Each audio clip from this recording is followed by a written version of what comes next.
Come on.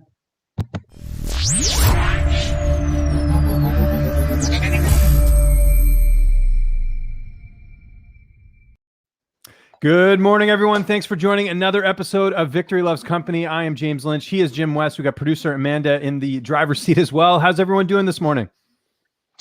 Normal routine. Got a little coffee going. Waiting for Andrea. It up, which is great.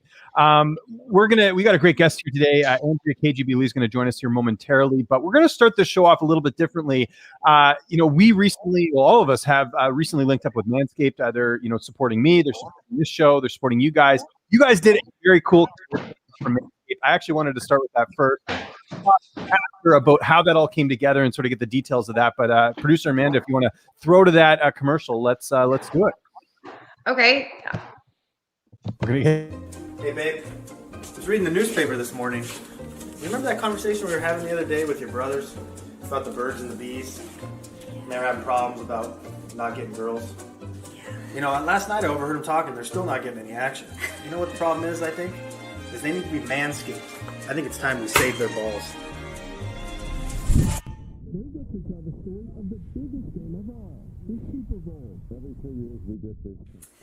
All right, boys, you're stinky, you're disheveled, you're still not getting laid, and I suspect we have a problem.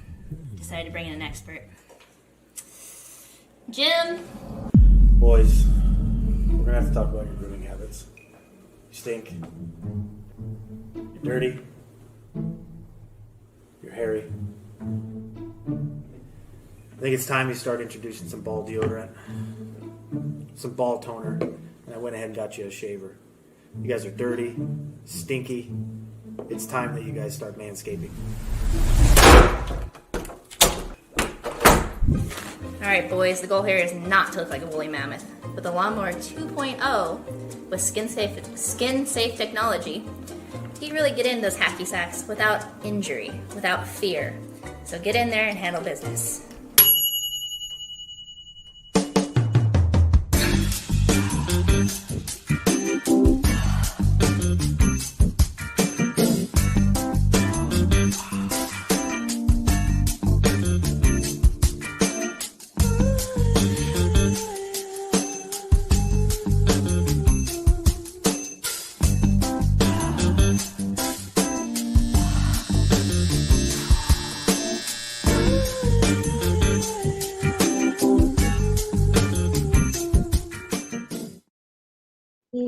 Wow.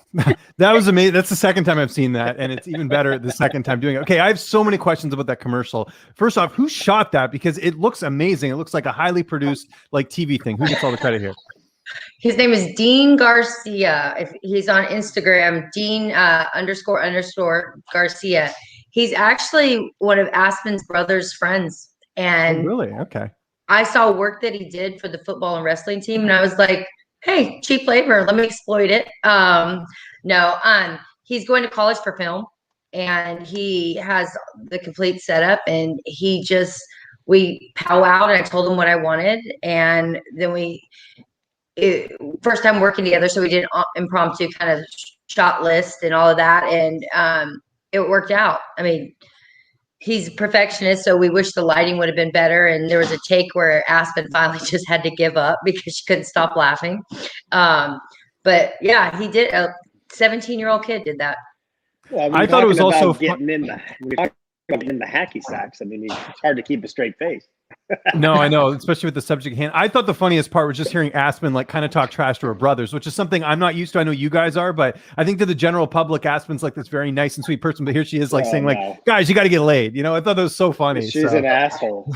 She's an asshole. Well, it's real conversations that we have. So we were in Vegas December 20th for Aspen to do some testing, and we'd gotten the word that Manscaped, we're moving forward with Manscaped, and a lot of their commercials are pretty racy, they're funny, but they're based on something that Aspen's kind of not. I don't see Aspen in the shower like Karate Hottie.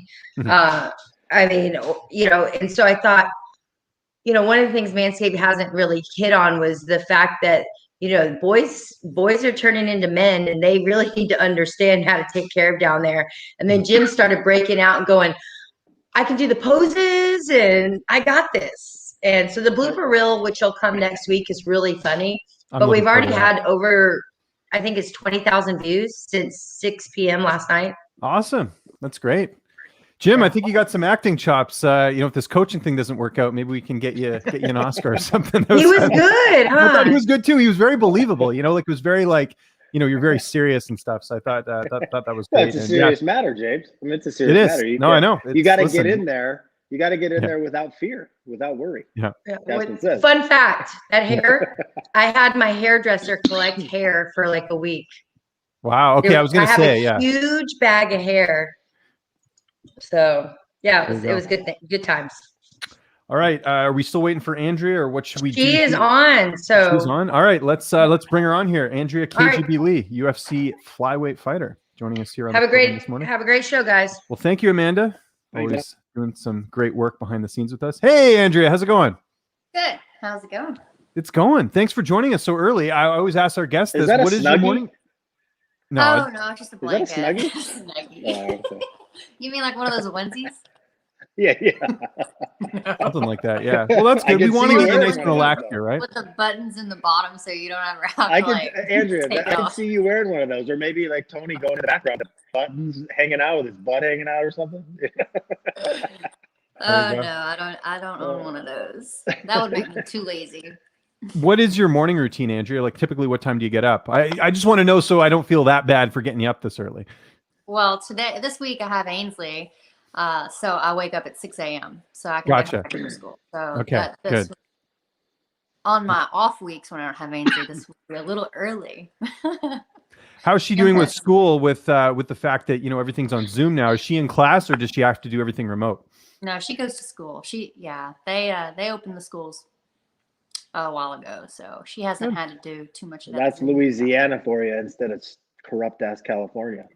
It's true. Yeah, we're down south, so things are a little bit different down there. That's great. It's great to have you on, Andrea. Obviously, you got the fight coming up. We'll talk a little bit about that, but there's a lot to get into today.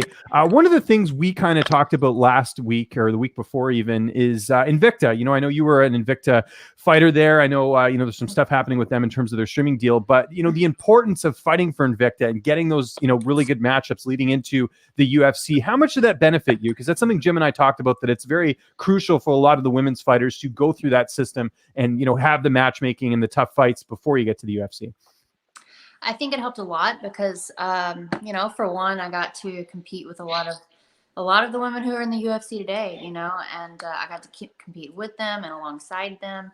And, we got to work for a promotion that kind of, showed us how it felt to be a professional and how it was, how you were supposed to be treated as a professional athlete.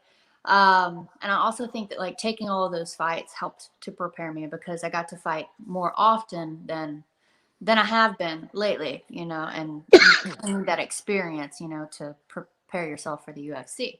So between Invicta and Legacy, it really helped me a lot. Well, and I was going to say that is a benefit to Invicta as well, is that you can compete for both. I know some promotions, they're very you're exclusive, you're with us, but I know with LFA and Invicta, they were kind of good about, letting you fight for both promotions just to keep active, right? That was probably a big plus as well. Big plus. And, Shannon Knapp was not about she wasn't greedy with her fighters. She, of course, wanted you to run the fights. She wanted you to run them by her first, because, of course, they don't want you, taking some extremely, tough fight away from their promotion and then end up losing. That could they wanted you to have kind of a better a good shot, at least at winning your fight. But she wanted you to be able to get that experience, away from the Invicta shows because they only put on a couple a year, and she's not able to put the same fighters on every single card. So that was a really big plus about Shannon Knapp, and I love that about her. Yeah, how long have you guys known? What's that, sorry? I said that was something we were talking about last week, James. All these girls that you see, Andrea, that go into the UFC but haven't run through the Invicta way, and they're not ready. And you see it. You see it when they get there and they get into the show. They're like a deer in the headlights. They're just not ready. The coaches, I think, push them too much. I think the idea of being in the UFC's, you get the big eyes, oh my God, I'm going to the UFC, but you don't understand what that means to be in the UFC and then fight that level of competition. And Invicta, been there and you fought girls, you're ready to go to the UFC by the time you're done, in the Invicta Yeah. race. And I had a lot of experience. I mean, I valued the time that I had as an amateur. A lot of fighters are so, in such a hurry to like become a pro because of the title. Oh, I'm a professional fighter. It just sounds great. Any And plus, professional, okay, you got those gladiator challenge type shows. They got a guy out of who fought one time and says he's a pro fighter. Like, and that's the crazy thing about this sport is anyone can be a professional. It's the same thing with the media. Same thing with the media. You do a couple interviews. I'm a journalist. It's like, okay, well, we get the take that same with a thing. grain of salt. Yeah. So there you go. It works both ways. Before I interrupted Jim, which I tend to do every now and then in the show, I was going to ask you how long. Yeah, it's just, well, of course, that's why we always butt heads here. Can you believe the abuse I get from this guy on a regular basis? When did you guys first link up? I was curious about that. When did you and Jim start working together? I met Jim actually at one of my Invicta fights. It was the Here, we'll look down the resume. I'll help you. Liz Tracy. He knows. Liz Tracy. Yes. Okay. And it was like 2017. Yeah, Liz Tracy. Yeah. He was in the back. He saw that.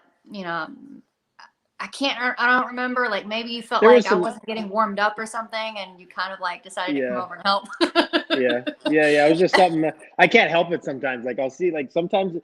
Even if I go to like the lowest level shows and I'll be sitting there and 10 guys on a card and I'm taping hands and all the coaches were getting them all ready. And sometimes, Andrea, I mean, you too, James, you've been there and you watching these guys and you're like, oh my God, like what is happening? Not that that's happening in Andrea's case, but I knew she was fighting Liz Tracy and I was like, man, you know what? I think there's a couple things that will really work against Liz because I've watched her fight several times and so I just walked over and I was like, hey, can I help you with something? And it just kind of went from there. And then I ended up cornering her. Yeah. And the few tips that you gave me, I actually like took them into the fight. I mean, they really, because they were fresh on my mind and I remember utilizing them. And, it ended up being, and I can hear you in the corner, even when I was on the ground. So, I mean, you were giving good tips, I could hear your voice, even though I had really had no experience with you in my corner. I think that's pretty, cool. It was actually really good that I could hear you because most of the time, you only hear the coach or the voice that you're familiar with. So sure, you did good. That's interesting. So technically, I'm just looking at the math here. I think technically I've known Andrea longer than you have, Jim, because I remember our first interview was before the Heather Bassett fight, which was before the Liz Tracy fight. So there you go. Oh yeah, LFA. LFA, yeah. Good old Ryan Bevins. Shout out to him. He used to, back in the day, I used to do a ton of interviews for LFA. He used to hook me up all the time, like basically every week. Like, here, who do you want? I'll hook it up. And I remember we did one of our first interviews, I remember, was the Heather fight, because that was a great fight. If people haven't seen it, that was an awesome fight that you guys had for LFA. That was like one of the first like early LFA cards. I want to say it was I'm looking here, LFA 4. So there you go. Was it LFA 4? LFA 4, yeah, you and Heather when you fought. The main event of that card was actually like a grudge match. It was Kevin Aguilar and Damon Jackson. You remember that fight? Oh yes. And Kevin, yeah. Yeah, there's a Isn't lot of. Isn't Kevin? Is Kevin a Texas or a Louisiana guy? Yeah, he's Texas. Yeah. Okay, so it's like an hour from here. He's at Longview, which is not far. Yeah. Which, I mean, not that you know where Longview is. I mean, but it's just an hour. I've heard of it. Oh yeah. But even before we did our first interview, and this kind of ties into something you were saying about, being with Invicta, but I remember I knew about you before we ever did our first interview, because I know you did a great job of like branding yourself. You used to get yourself out there, you used to, with the cowboy hat and all that stuff. When did you sort of realize that like, fighting was not only important, but also the branding side of things? Because it seemed like you were doing that very early on in your career. I have to give credit to Donnie on that. Okay. Honestly, because at the very beginning, I'm from Texas, I'm Southern. I liked to wear a cowboy hat. I always wore my straw hat, but he thought that like making the hat was a staple would, help with the branding. And it would also help with people to like remember who I am, because it's like, you see a lot of females or men, they walk out, but it's like, if you have something that you walk out with like all the time, people be like, oh, the girl with the cowboy hat. They might not remember my name, but they're like the girl with the cowboy hat, and so that was kind of like how it started. And then we kind of like, went off of that. I mean, well, I really wanted to, to represent, being a Southern girl. And so, the cowboy hat kind of made it that. So we went with that. And You got all kinds of hats, James. Every time I see her, I'm like, this is a new one? Because I don't think I've seen this one. But yeah, I think you have one, Andrea. Don't you wear the same one, like a Stetson or something like that for the fight night, right? Yeah. So I wear the same one. It doesn't really fit my head very well anymore because it has been like smashed and reshaped and smashed and reshaped. So it's like I could just shake my head and it'll like fall off. But it's the one that I walk out with all the time because it's my I just imagine you having like a walk-in closet just filled with cowboy hats and cowgirl boots, you know, just like covered like that, like walking into like a store in Nashville or something, you know, where you just James, see like you should see James, you should see this girl when she comes to a fight week. You're like, wait a minute, Andrea, what are you packing for? Like, there's so much going on. Like, why do you need so much stuff? Well, because like, you know we cut weight everywhere. and like you end up with all the same sweaty clothes. So I make sure that I pack enough. But then of course, and a bag for shoes. Yeah, and you know that they only give you a few articles of clothing, and you know they expect you to wear that, and then it's like you know you wear it and then it's dirty. I don't know. I do pack a lot, but normally it's a lot of like heavy things like this, so that when I'm sweating, I have plenty of this. James, I remember one time, I think Aspen and Andrea were on the same card in Invicta. And I can't remember who it was that Andrea was fighting. It might have been Rachel Ostovich, and I think Aspen might have been fighting Amanda Bob Cooper. And this was prior to me kind of knowing Andrea. I knew her, but I didn't know her, right? And I remember Aspen and I were walking up the street, and we're in Kansas City, and Andrea pulls up with her Jeep. And this is the first time I had witnessed this girl with this much luggage coming out of her Jeep. I'm like, what do you possibly have in this luggage? Like 6 bags of like huge suitcases. I'm like, oh my God. Yeah. So don't let it get it twisted. She travels with a lot of stuff. Whole bag of shoes. Better at it. You were exactly right. By the way, that was Invicta FC 14. I'm looking at it here. Aspen did fight Amanda Cooper on that card. Felicia Spencer was on that card. JJ Aldrich was on that card. Cindy Danois fought Megan Anderson in her debut and actually won that fight, which is crazy. That was a stack card. Actually, yeah, I remember watching that live because I interviewed Megan before her debut for that one. So that's it's just crazy to see where everyone's ended up. Anyways, we've got to talk quickly about this UFC 262 fight. You're fighting Antonina Shevchenko. Are you excited about the fight? Because, you know, you're supposed to fight Jillian Robertson. Now you're fighting Antonina. I mean, it's a bigger name in some regards just because of that last name. Are you excited about this one? I'm very excited, you know, and it's two different like completely different styles, you know.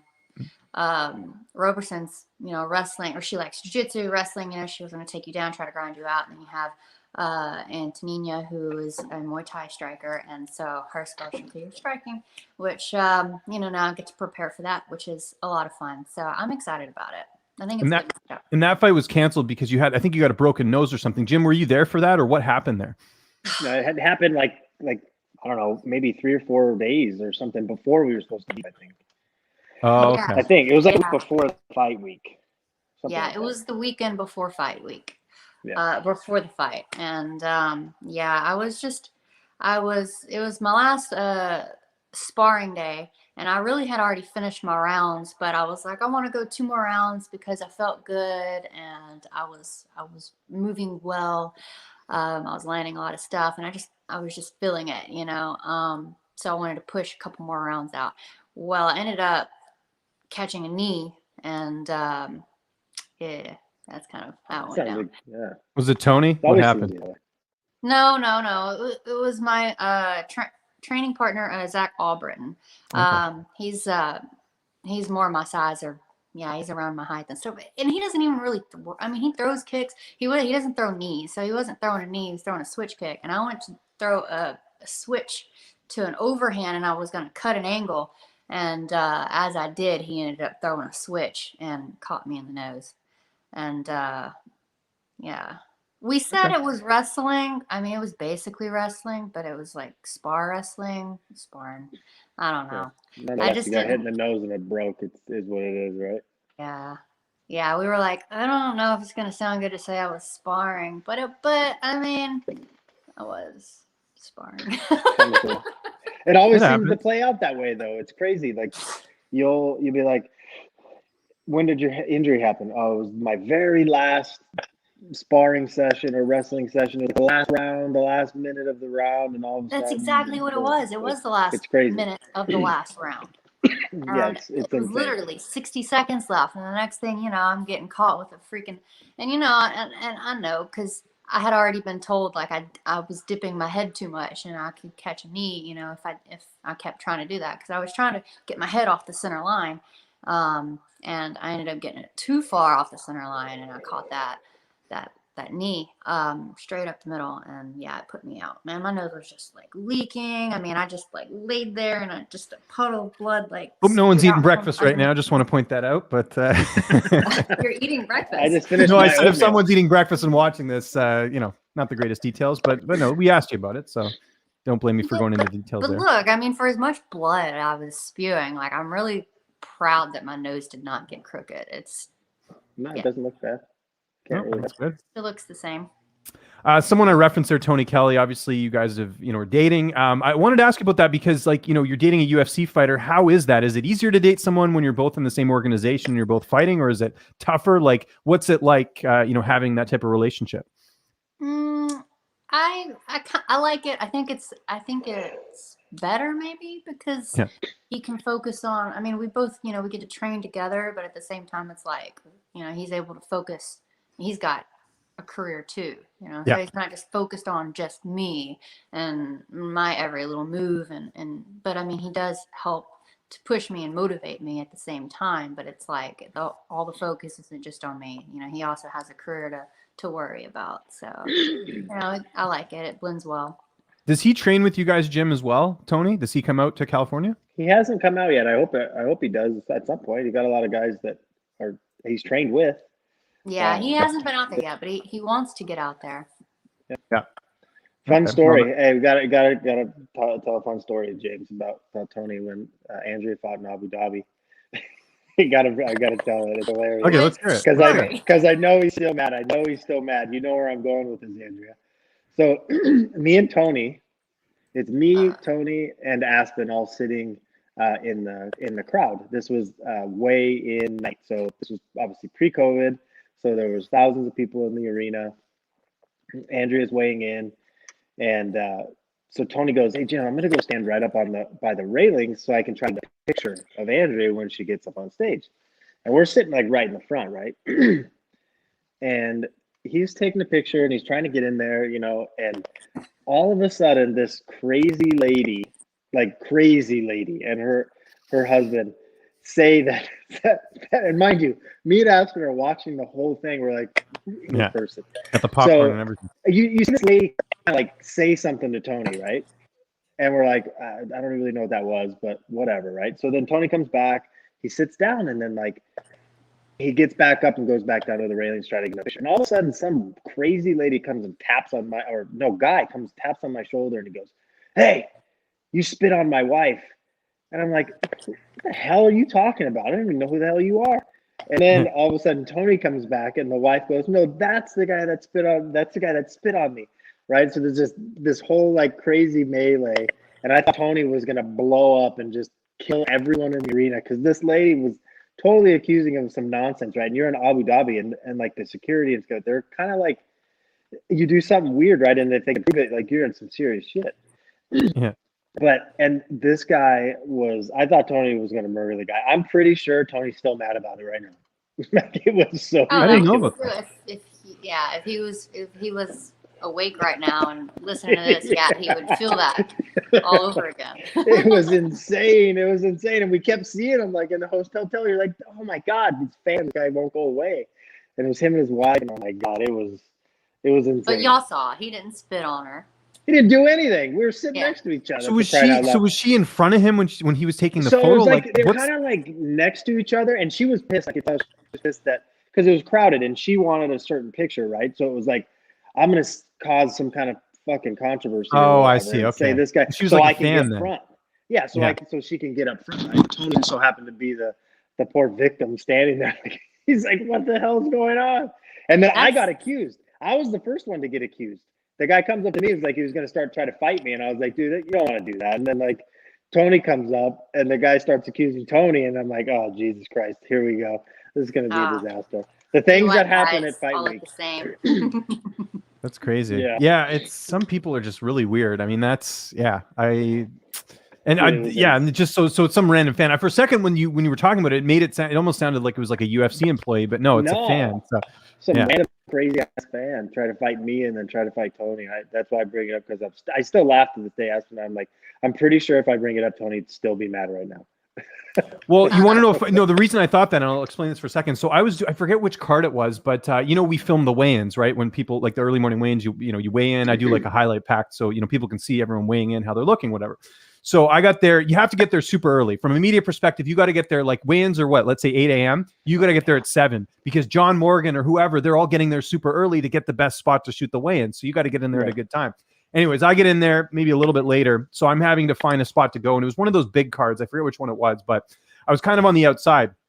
So I start setting up my camera, everything. UFC employee taps me on the shoulder, says, you have to get out of the way. And I'm like, why? Like, what's the problem? She's like, oh, we're worried that like from that angle, if they have to use the towel, you might see some nudity or whatever, or something like that. And I was like, oh, so that's what reminded me of that. I was thinking like maybe it was a situation like that where they were worried about, taking a photo and there was something there or something. So that just reminded me of that. But yeah, it's which obviously, like if that did happen, why would I post that? I mean, I'd get in trouble. I wouldn't want to do that. Also another funny story, because you got me thinking now, Andrea, how about when we all went on the Formula One roller coaster, the fastest roller coaster in the world? We all almost died. We almost died, all of us. Throwing Abu Dhabi? After, it was just most ridiculous. We were all throwing up and like just shocked at what just happened. It was insane. We, I mean, when they say fastest roller coaster in the world, they mean it, because it was almost equivalent. It was how much less than that of a rocket, like. Yeah, well, it's 100. It's like 187 miles an hour or something crazy. I don't know. It was something insane. And it's like 0 to 60 in less than 2 seconds, Andrea. It's like 1.6 seconds, and it's that fast the whole way, James. Like your face feels like it's peeling off. You have to wear goggles. It's going so really? fast. Okay. You had to wear goggles so that bugs don't like get into your eyes and stuff. But we were shook after. I kept my eyes open because I wanted to watch it, but it was one of those things where you just wanted to close your eyes. But I was like, no, I want to see it because it'll be over in like 20 seconds. Oh, no. But when we got off, nobody said a word. I mean, it was the entire, everybody that was on the roller coaster got off. Nobody said a word. I love coasters. We used to have, when I used to live in Toronto, we used to have Canada's Wonderland, which is like this huge amusement park, and you could go on all the roller coasters. It was huge. It was like they've had it for I don't know how many years. But what's funny is like I like roller coasters, but those like drop zone things, I hate those. I don't know why. It's just because maybe it's because you're going like straight up and then you're dropping immediately. But I'm a little afraid of heights. That's one of them where I've done it. It was actually a funny situation. I was with my wife, who's my girlfriend at the time. We were with my two buddies, and my wife loves all that stuff, and so she was all down to do it. And my two buddies wanted to go, and I was like, well, I can't not go. I'm gonna look like the guy who's like the biggest wimp. So I went, but guys, I was so scared when I went up there. I was like, I don't know. I don't like being lifted up and then dropped immediately. It was crazy. One of those drops. Not going. Nope, I won't go. Not doing that. Oh, really? Yeah. That's one of those things where it's kind of like you want to face your fear. Yeah, that's why I did it. Well, also because the peer pressure. I mean, I can't look, I was, she ended up being my wife, but I mean, I don't want her to, think I'm not a man, right? So I had to prove myself a little bit. Stuff. The stuff's important, Well, there's a lot of those rides that I don't want to get on just because they make me sick. But that too. Yeah, I can understand that. I did the roller coaster in Vegas, the one that goes between New York. I did that after having a bunch to drink one night, and that was a mistake because when I got off, I was like, I'm not feeling so good. So, there you go. We got to talk a little bit about this UFC card we had on the weekend. I assume all of you watched it, UFC 259. A lot of stuff coming out of that. We had the main event with, Adesanya losing to Jan Blachowicz. I know Jim and I both felt like Adesanya might take that one. Andrea, what did you think of the fight? Did you watch it? Unfortunately, I did not get to watch the card. Well, I'll get Jim's thoughts on this. Were you surprised to see? To me, it was the takedowns that were the difference in the fight. Well, you and I weren't that off, right, James? We kind of thought it was going to be really competitive. Yeah, no, for sure. It was like a 50-50 fight. Yeah. And it was, right? It was pretty competitive. I mean, Jan clearly won. He clearly won. If you take the three ways of score a fight, right? Duration, damage, and control, he pretty much had 2 out of the 3. Damage wasn't really either one of them really created a lot of damage, but the duration and control, Jan did. I mean, he outstruck him. He controlled him in the clinch, controlled him on the ground. I will say, I'm not saying that everyone can do that, but that's the problem in MMA. There's so many these guys that get put on their back and they have there's no sense of urgency of getting up, right? The philosophy of whoever's teaching them is incorrect, because it's not a jiu-jitsu match. And the more that you lay there and don't make scrambles happen and the ability to get up, and Izzy looked like a fish out of water on his back. I mean, he really did. And he made no attempt to get up. There was nothing. It was like, but isn't that also the weight? Like Jan looked pretty heavy on him. I thought that was part of it too, where like it looked like he was trying to do something, but Jan was just so big he couldn't. But he wasn't. He had him in half guard, and it was kind of like a lazy lockdown. And as soon as I see that, I'm like, well, this dude ain't never getting up, because he's not trying to. I thought that too when I'm watching. There's you got to clear the low leg, you got to push the head, you got to create frames, you got to try to create scrambles to get back to your feet. And he didn't do any of that. And I think, and it's funny is you sit and watch it. I mean, you think about all the guys that he's fought. No one has tried to take Israel down. It's like Tavares did, but he couldn't get him down. That was the issue. Is that Brad Tavares tried? If you remember, that was on the Tough finale in Vegas. Yeah.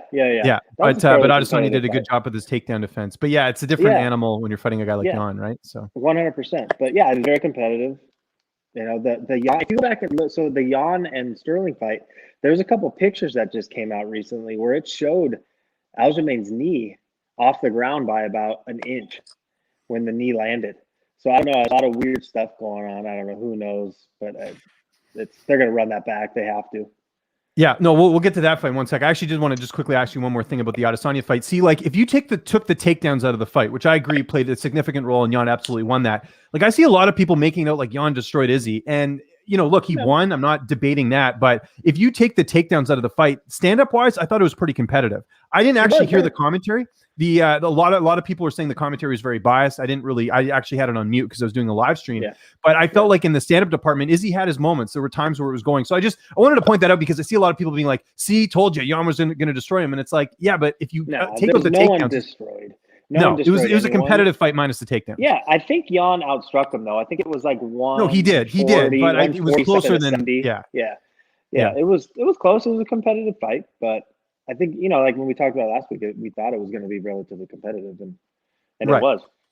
No, for sure. And I wanted to get Andrea's thoughts. Did you see the Megan Anderson and Amanda Nunes fight? Because I don't think Megan even landed a shot. It was just Nunes straight in, you know, it landed a couple shots, got the takedown, got the submission. And you knew the second it was on the ground, Megan was going to, you know, lose. I mean, and this isn't me talking smack. It's just the results, right? Felicia Spencer, Cindy Danwa, she has a weakness on the ground, and good on Nunes because, you know, some people get prideful. Like when Ronda Rousey was fighting towards the tail end of her career, she fell in love with her stand-up. So rather than going to her, you know, her base, which is her judo and her ground game, she was, you know, falling in love with her stand-up, and it worked against her. Nunes could have done that here, but instead she's like, you know what? I'm not getting paid by the hour. Let's get this to the ground. Let's get the submission win. But it was a flawless performance from Nunes, I thought. So I didn't get to see it, but I saw clips and stuff. So the one thing that it wasn't long. I expected. But it was concerning though.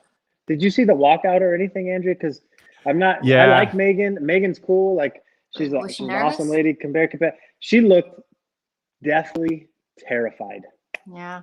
The whole night walking in, like she looked like she was not ready to fight. Like it just looked mentally like she was already beat. That's what it looked like to me as she was walking out. I'm like, you're not the first person to comment on that, because Dana White posted her walkout, and she just, I don't know. Like, again, I'm not a psychologist. I'm not someone who can, you know, read body language. I'm not an expert in that area, but looking at it, she did look kind of nervous there, you know? Yeah. So, and look, I get it. Like, this is something we talked about, Jim. Like, I know she gets a lot of flack online, and it sucks. And Andrea, I'm sure you've dealt with your fair share of online hate as well. Like, I get it. It sucks. But I do feel like sometimes, like, that is an area of Megan that I think needs to be worked on a little bit, in the sense that, like, everyone's got a story about being blocked by Megan on social media. And I know she gets a lot of hate, but I also feel like there's times when she's coming after people that really aren't that, you know, bad when it comes to critiquing stuff. Like, I had an issue with her a couple of years ago where I said something on a podcast, and someone sent it to her, and then she made it out like I tweeted something bad to her, but I didn't. I was just like giving an honest assessment of one of her performances. So I do wonder if that's another thing that's sort of holding her back, is that I feel like sometimes she's, I don't know, takes stuff too personally. And it's easy for me to say this because I'm not a woman, but still, like, I feel like there is an element where you got to be kind of mentally strong with that stuff. I don't know. What do you think? What do you think, Andrea? Am I off base here? What do you think? No, I think that you should be able to take critiquation. You know, when someone critiques you, I mean, you take it in doses, you know, and use that to, you know, better yourself. I think it's like positive. What's it called? Constructive criticism. Constructive criticism. Yes, yeah. So I mean that's what it is, and I mean sometimes people can be really mean and harsh, but I mean Terrible. Social media is awful, but that's why, like, in a Right. lot of cases, like, I had someone DM me the other day and saying you suck, you know, like all this stuff. Like, you get it. Everyone sort of gets that hate, but why listen to them? That's like someone going into Jim's work, like some accountant walking into Jim's, you know, Jim at MMA Gold and being like, "Hey, you're a bad coach." Like, what would an accountant have? But that's the equivalent of it. Like, you have these people online who you have no idea what their background is, and they're trying to tell you, you know, "Hey, you're not good at this" or whatever. Like, that's why I just ignore it. You have to, because you're going to get people that have no idea what they're talking about. I heard a good quote yesterday, or I saw one, and I might butcher it, but I think it was something like, you know, those that talk behind your back, they're just remember they're behind you, something to that effect. I mean, and it's just same case like relative to social media. I mean, it's comical sometimes, but it also could be, I can understand it could be really irritating. I mean, I get it. I get it into my DMs too at times. Just I don't know. But she just looked there, but she just didn't look right. Like, she didn't look right walking out. I mean, she looked pale. I don't know if she was sick, but she looked terrified. It just looked bad all the way around. And I felt bad. Yeah, maybe her head wasn't there, you know? I mean, sometimes that happens. I mean, maybe she felt like she was like, her head felt foggy. Maybe she felt like she was like, you know, having an out of body experience. I mean, I've had those, and you know, it's like for me sometimes, or well, I mean, it's happened to me rarely, but I would say that it would, for me, it would start, I guess, as soon as the bell rings. You know, it's kind of like, and then all of a sudden I'm like in a daze, and I feel like I'm watching myself from somewhere else, you know, and it's just like out of body going my way. No, for sure. And maybe that's what it was. But that's just it though. Like, fighting is such a mental game as well. Like, it's one thing to perform in the gym and do very well there. Like, I remember hearing stories about David Loiseau. You remember him? He fought Rich Franklin for the title years ago. And all I kept hearing was that in the gym, this guy was beating everyone. But when it came to fight time, he'd always have like those mental lapses where he couldn't get over the hump and he wasn't performing. And so it's so important. Like, I think a lot of people, I mean, we know this, but it's another reminder that, like, it's one thing to be physically there, but mentally you got to be on point as well. And it's no different than anything we do in life. Like, self-belief, exactly. Right? Like, it's every sport, especially MMA. Once you get to a certain level, everyone knows how to do the technical things. They're at that level for a reason. They're not learning how to fight. It's, do you believe in you? Right? Like, do you believe it? Do you truly believe that? And you know, and get in there and let your natural ability take over, because, you know, it's the other thing that I hate seeing too. I'll see a lot of videos of, you know, pad holding and stuff, and I kind of feel like people are teaching people how to hit pads, not how to fight. And and I don't need to show you how to hit pads. That's not what you're doing. People are moving. When you're fighting, someone's going back, someone's moving, pad work is simply for sharpening speed, eye-hand coordination. It's not for a 30 punch combination. It doesn't happen. You know, but I don't know. It's just one of those people. I think oftentimes people are getting away from realizing that I'm not learning how to fight anymore. I'm just preparing my body so it naturally does what I'm telling it to do in a fight. Yeah. But sometimes those long combinations come in handy because it teaches you to keep throwing those punches, because some of them aren't going to land. And if you continue, I guess what I'm saying though is you see, combinations should be basic. Your basics should be really good. And when you're throwing switch stance combinations of the 30 punch, you know, punch kick combinations, you just don't ever see that. In a fight, you don't see that. You need to practice the things that are more applicable, that are going to happen 99% of the time, not the 1/100th percent of the time. Yeah. And it's so mental, right? Like, it's just believing in yourself and the natural abilities that you have, and that will take over. And if your conditioning's there, you'll be able to do all those techniques that you want to do. And also, like, I'd like to say, like, with pad holding, you need to have a good pad holder who can structure pads around your style and not do the same basic 1, 2, 3 switch kick, 1, 2, 3 leg kick, you know, and then basically the same combinations that you feed to this fighter, you feed to every other fighter. I mean, you gotta mix it up. Every fighter has their own style. Yeah, every fighter has their style. You have to teach that way. Each fighter is different. Like, it's same thing in grappling. Like, if I'm showing something now, the basic of the philosophy behind teaching what I show in grappling is the same, the philosophy, but how Andrea gets there versus how Aspen gets there, or Adam or Max or whoever, how they get there could be a little bit different based on their attributes, right? So it's Andrea's right. Like, you have to kind of cater it. There can be a broad spectrum, but then this person may not be as physically strong or technically gifted or athletic. So then certain things you have to kind of tweak things a little bit. It can't be a one size fits all. I guess what I'm saying is just people need to stop getting away from forgetting that once they're at a certain level, they're not learning to fight no more. You're not. Yeah. You know, I can understand that. and- Yeah. but- It's kind of like the whole sparring argument, right? Like, certain fighters don't spar anymore because it's like, I know how to spar. Like, why, give myself that much more damage with specific fighters? Like, I know Robbie Lawler had mentioned that, I think, in training. You touched on something there, Andrea, that I want to kind of expand on. Like, has there ever been a fight where maybe mentally you're not feeling there? You talked about sort of being the out of body experience. Was there a fight that you can remember where maybe you weren't there all the way, or something, maybe you had like a mental challenge in a fight, anything like that? Yeah, I mean, my most recent fight with Roxy, that was one that I could talk about, because I mean, that's kind of how I felt. I just didn't feel like I was there. I felt like I started to wake up there in the third round. I started feeling good. I started kios, I mean, I felt like I was coming back, but then I threw that spin back fist and then ended up, caught and on the ground, and it just kind of like, demolished that. But yeah, I just felt like I couldn't get it together. I mean, I wasn't, it was like basic things like bridging, it was like I was struggling trying to get positions, but I wasn't thinking about bridging. Simplest thing, I'm like, oh yeah, bridge, and then I was able to like get my underhook, and but I don't know, it's just, that's how I felt, like just things weren't clicking, I can't say why that would have happened, because I felt great. That week was amazing. I mean, I felt like we had a good, time leading up to the fight. And then even the walkout was good, but then it was just, I don't know, all of a sudden I just felt out of it. Is there anything you think, like looking back now, that mentally would have helped, whether it's working with a coach or maybe like going through some sort of, I know some fighters like to meditate before they go out. Like, is there anything like that you think you could use going forward, maybe mentally? I just think maybe I was giving her too much credit, I mean, we had fought once before, and that was an even better fight. It was much more competitive than this last one, but I think I just wasn't myself, and I think I was giving her too much credit, where she was better at, and I wasn't giving myself enough credit.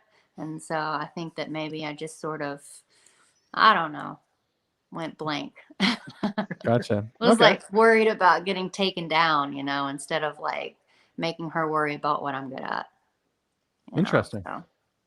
Yeah, no, I'm sure it goes back to, believing in yourself, getting that confidence. Jim, do you do any of that with your fighters? I know it's mainly the technical stuff, but do you kind of, I mean, obviously we saw that with Aspen when she knocked out Kunitskaya, but I mean, are there any like sort of things you sort of tell your fighters to, to do to get in that mental space? Because every fighter's different, obviously.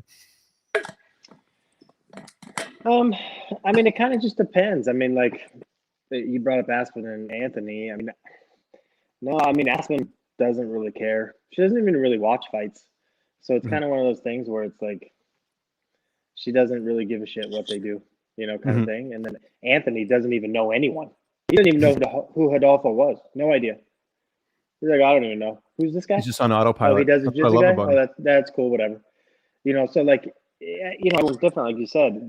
We train them for the to be able to go 100% for 15 minutes without taking a breath. That's the first and foremost, because technique means nothing if you don't have conditioning behind it. So that's first and foremost, and it's always the ace card. Conditioning is always the ace card when we're preparing someone for a fight, because if you don't have it, nothing else really matters. Right. So, and then if you have someone who has a better skill technically in a certain aspect, but their conditioning isn't good, what happens is they start to even out.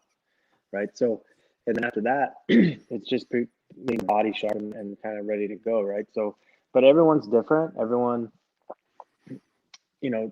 needs certain things. Everyone's taught differently, to a certain extent. So but yeah, I mean, Anthony, like I said, he cracks me up. Like I said, he literally, James, Andrea, he had no idea who Rodolfo Vieira was. None whatsoever. He didn't even know. He had no idea. we had to tell him, like, Anthony, okay, so I did this, and this. And he's like, oh, yeah, all right, cool. Whatever. I'm just going to punch him in the face. I mean, that's his answer every time. Yeah. Like, yeah, whatever. Whatever. He's a different breed in a good way. I like that. I like that Yeah, about he him. doesn't care. So two quick things I wanted to touch on here as well. We talked about the Amanda Nunes and Megan fight. A lot of implications from that, because a lot of people are like, who's Amanda going to fight next? Is this the end of the featherweight division? What's sort of happening here? Of course, someone, Jim, I know you're very familiar with, Juliana Pena, has thrown her name in the hat and has wanted to fight Amanda Nunes next. That broad, she keeps trying to run. She's gonna get it at some point. That broad's gonna get it, whether she has an opportunity to fight Amanda and she wins or whatever, or if she doesn't fight Amanda, her ass is going to become a permanent fixture of that cage if Aspen puts hands on her, because she's been running for a long time. Well, here's my thing as well. It's like, I think people forget she lost her fight before this against Jermaine. So it's like, I don't know how she can justify. I know Amanda needs an opponent, but like, I would almost put Kunitskaya ahead of Pena in that sense, because she's, she lost Aspen a couple fights ago, right? And she's won a couple since. Like, just because you have one win recently over Sarah McMahon, who we've seen submitted a bunch of times, I don't know if that justifies a title shot. Like, were you surprised? I mean, obviously she's shooting her shot, but like, what did you think of that? Because I think people forget, like, it was last year she lost to Jermaine, right? Yeah, I mean, she gets the title shot, whatever. I mean, it doesn't, it kind of is what it is, right? Like, it's kind of a weird thing going on up there at the top 4 or 5 with a lot of like politicking going on, because you have, Amanda's the title, she's the queen, she gets to do whatever she wants, and rightfully so. And then you have Holly and Jermaine, which Jermaine doesn't want to fight Holly for whatever reason, keeps turning it down. Holly's hurt.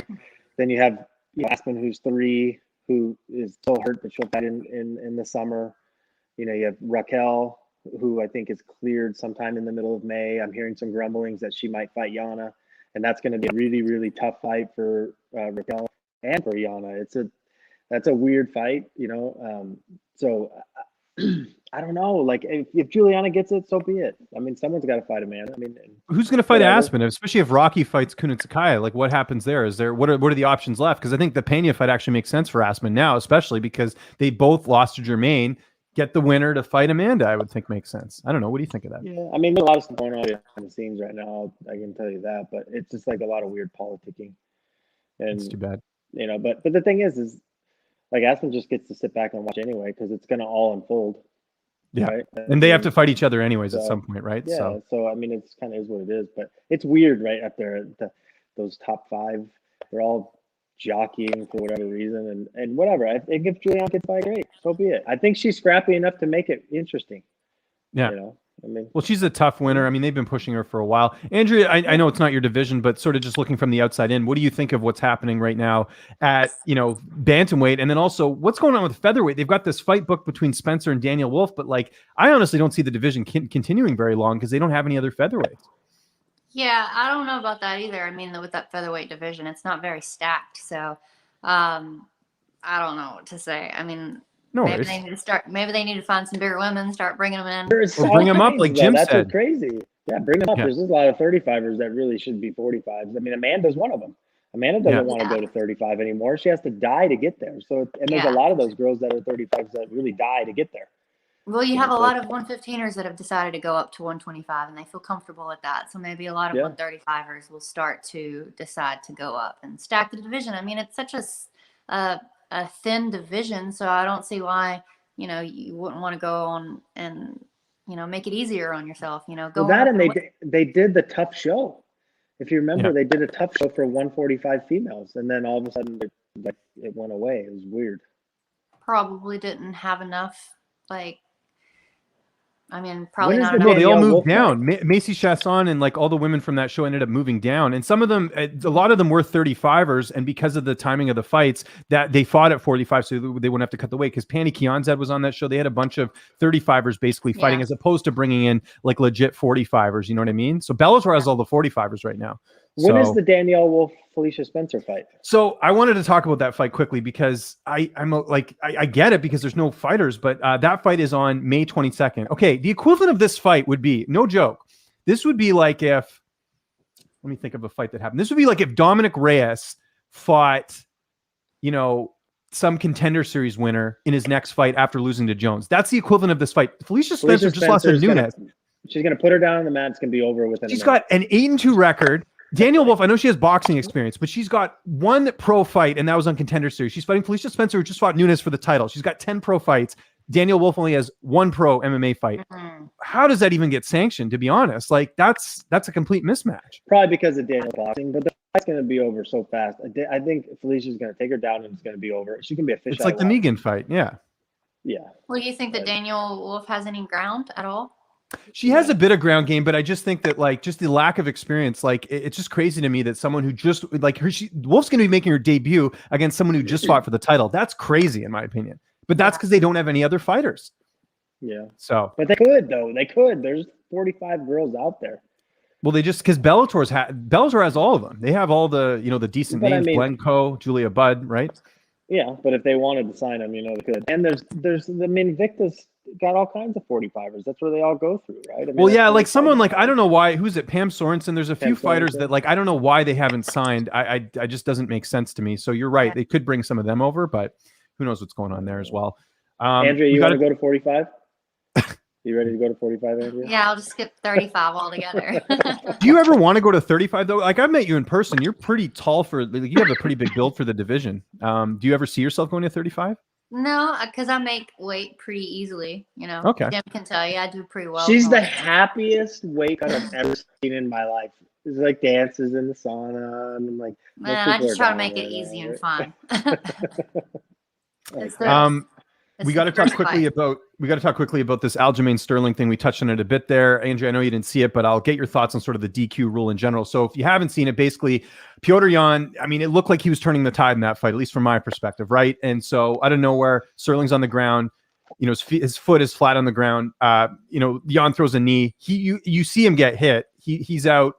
Doctors come in. They stop the fight. They award the title to Sterling. So a couple things. I'm just going to give you my thoughts on this, and I'll get your guys' thoughts on this in a second. So right when the knee gets hit, I'm like, okay, they're going to stop the fight here. Like, you could clearly see, like, forget about him doing the post-fight interview and all that other stuff, which I thought was an absolute disaster. Don't interview someone if they've been knocked out. Like, that's stupid. Second off, like, you could clearly see him stumbling a bit. So he clearly got hit. Like, this idea, like, of course, fans, we talked about toxic fans on social media.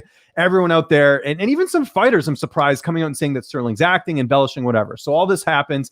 He gets the title. I don't think anyone feels like he's the actual champ because, he didn't win. It was a mistake of Yan that they gave him the title. I think if you get a DQ, especially if it's not, because Yan's not a malicious guy. He's not a guy who's like going out there trying to like hurt his opponents in like a malicious way, right? Like, he doesn't have a habit of this. He's not like a Gilbert Ivel or something like that. So I think in a case like this, the title should be vacant. I think they should, they're going to run it back anyways, but this idea that Aljo's the champ, I don't think makes a lot of sense. And I think Aljo's handling it great. I mean, there's all this talk about, should he be holding the belt, whatever. I mean, that's up to him. But I think in terms of the rule, I think the title should be vacant. And I think that, and I don't like this idea that Aljo was acting, because why would he, like, he knows he's going to get the hate online. So why would he go that route just to, embellish it a bit? And they should have, and as far as doing the interview after the fight, that's the UFC who did that. It wasn't him. So which is a stupid move. If you get knocked out, or it's like when Cormier got interviewed after the Jones knockout, why are you interviewing him? You had that terrible moment. Anyways, I said a lot here. Jim, your thoughts on sort of what unfolded, because I know you watched it live.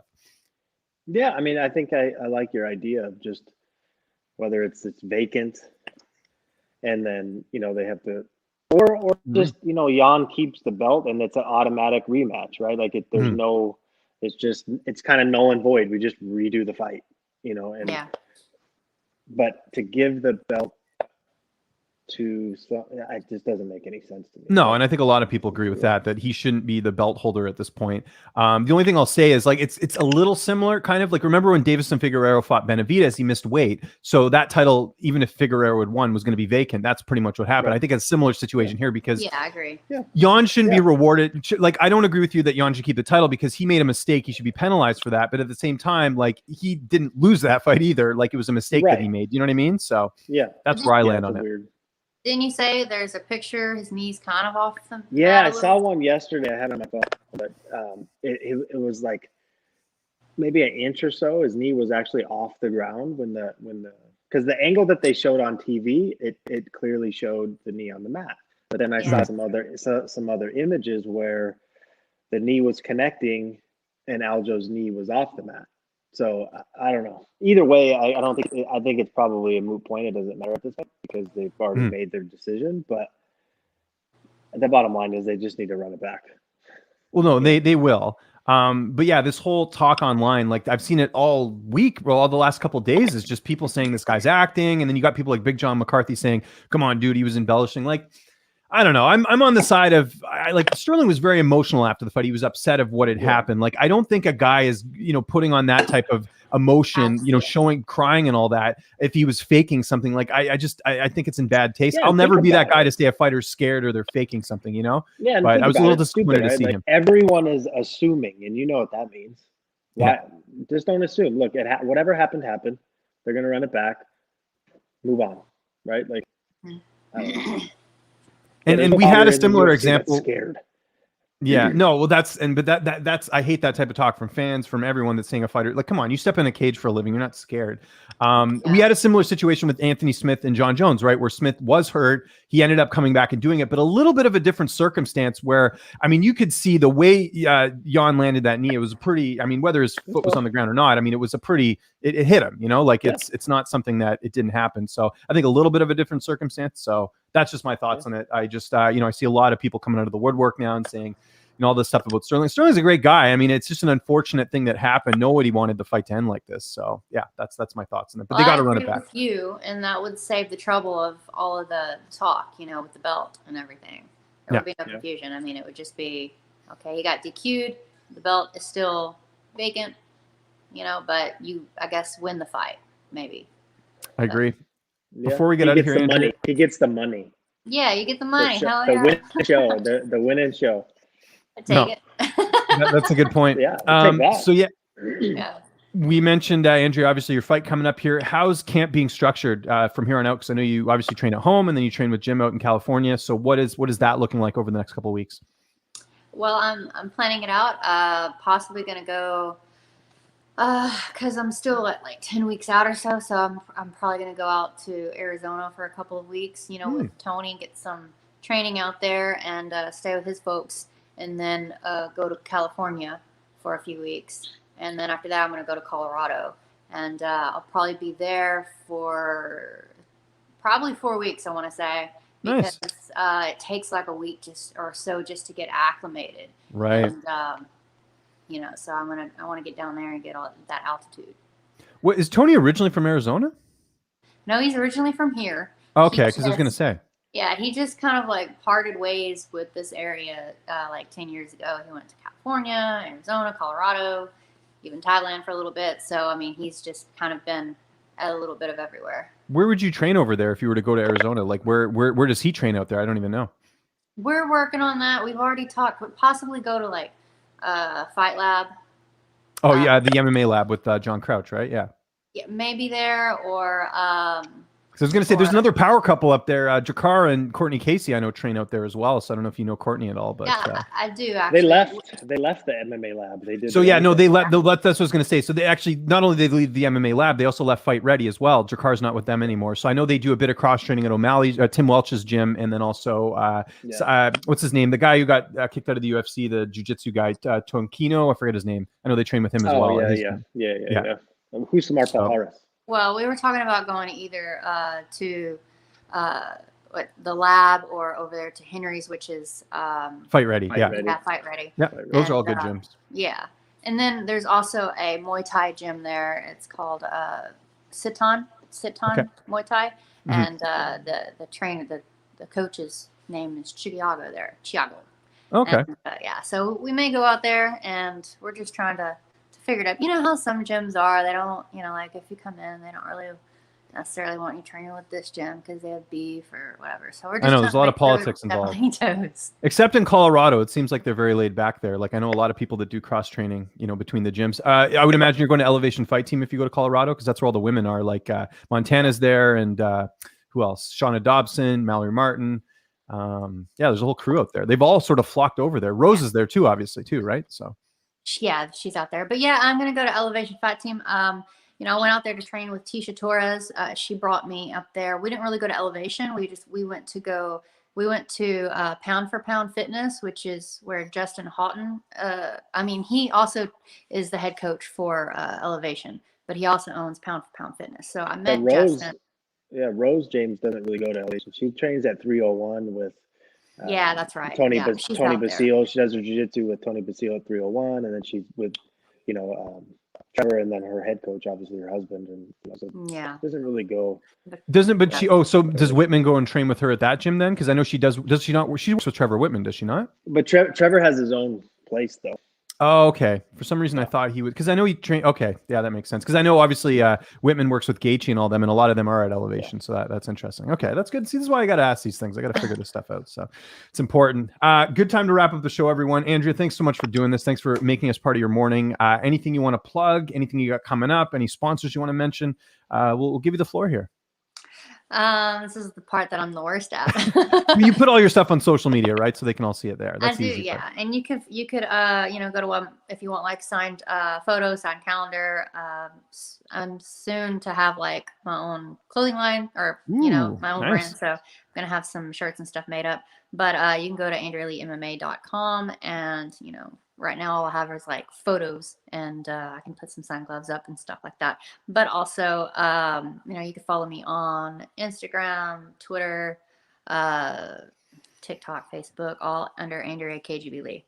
Very cool. And Jim, what do you got coming up this week? Anything going on?